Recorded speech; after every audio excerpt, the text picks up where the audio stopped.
श्रीपाद श्रीवल्लभ चरितामृतसार अध्याय 53. श्रीपाद श्रीवल्लभ चरितामृत ग्रंथाचे पीठिकापुरम क्षेत्री पोचण्याचे विधान. ग्रंथाचे वैशिष्ट्य.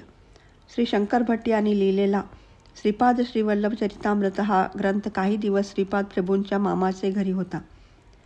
त्यानंतर त्या संस्कृत ग्रंथाचा तेलुगू भाषेत अनुवाद करण्यात आला. तेलुगू भाषेत अनुवाद झाल्यावर मूळ संस्कृत ग्रंथ अदृश्य झाला. गंधर्वांनी तो श्रीपाद प्रभूंच्या जन्मस्थानी नेऊन जमिनीत खोलवर पुरून ठेवला. त्याचे सिद्धियोगद्वारा पठण होत असते.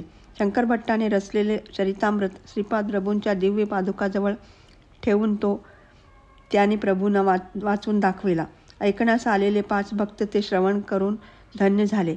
श्री बापनाचार्युलू यांचा 33व्या पिढीचा कालखंडात या ग्रंथाची तेलुगू भाषेतील प्रत उदयास येईल.